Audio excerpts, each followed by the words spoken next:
ಅರೆ, ಮೊನ್ನೆ ತಾನೇ ಹುಟ್ಟಿದಬ್ಬ ಆಚರಿಸಿದಂಗಿದೆ, ಇವಾಗ ನನ್ನ ಹುಟ್ಟಿದಬ್ಬ ಮತ್ತೊಮ್ಮೆ ಬಂದ್ಬಿಡ್ತಾ.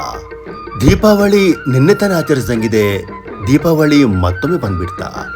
ಹೀಗೆ ಪ್ರತಿ ಸಾರಿ ಯಾವುದೇ ಒಂದು ಸೆಲೆಬ್ರೇಷನ್ ಮತ್ತೊಮ್ಮೆ ಬಂದಾಗ ನಾವು ಇದೇ ರಾಗ ಹಾಡ್ತೇವೆ. ನಿನ್ನೆವರೆಗೆ ಯುವಕರಾಗಿದ್ದವರೆಲ್ಲ ಇವಾಗ ಮುದುಕರಾಗಿದ್ದಾರೆ. ನಿನ್ನೆವರೆಗೆ ಟೀನೇಜ್ ಆಗಿದ್ದವರೆಲ್ಲ ಇವಾಗ ಯುವಕರಾಗಿದ್ದಾರೆ. ನಿನ್ನೆವರೆಗೆ ಮಕ್ಕಳಿದ್ದವರೆಲ್ಲ ಇವಾಗ ಟೀನೇಜರ್ಸ್ ಆಗಿ ಬೆಳೆದು ಬಿಟ್ಟಿದ್ದಾರೆ. ದಿನಗಳು ವಾರಗಳಾಗಿ, ವಾರಗಳು ತಿಂಗಳುಗಳಾಗಿ, ತಿಂಗಳುಗಳು ವರ್ಷಗಳಾಗಿ, ವರ್ಷಗಳು ಯುಗಗಳಾಗಿ ಜಗತ್ತು ಎಷ್ಟೊಂದು ಫಾಸ್ಟ್ ಆಗಿ ಓಡ್ತಿದೆ ಅಂದ್ರೆ ನಾವುಗಳು ಏನು ಸಾಧನೆ ಮಾಡದೆ ಹೋಗ್ಬಿಡ್ತೀವಂತೇಳಿ ಭಯವಾಗ್ತಿದೆ. ಇವಾಗ ಮತ್ತೊಂದು ಹೊಸ ವರ್ಷ ನಮ್ಮ ಕಣ್ಣ ಮುಂದೆ ಬಂದು ನಿಂತಿದೆ.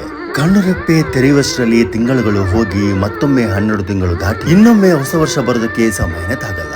ಅಷ್ಟರಲ್ಲಿ ಎಲ್ಲರೂ ತಮ್ಮ ಕನಸುಗಳನ್ನು ದಾಟಿ ಯಶಸ್ಸು ಕಾಣಲಿಂತ ಹಾರೈಸೋಣ.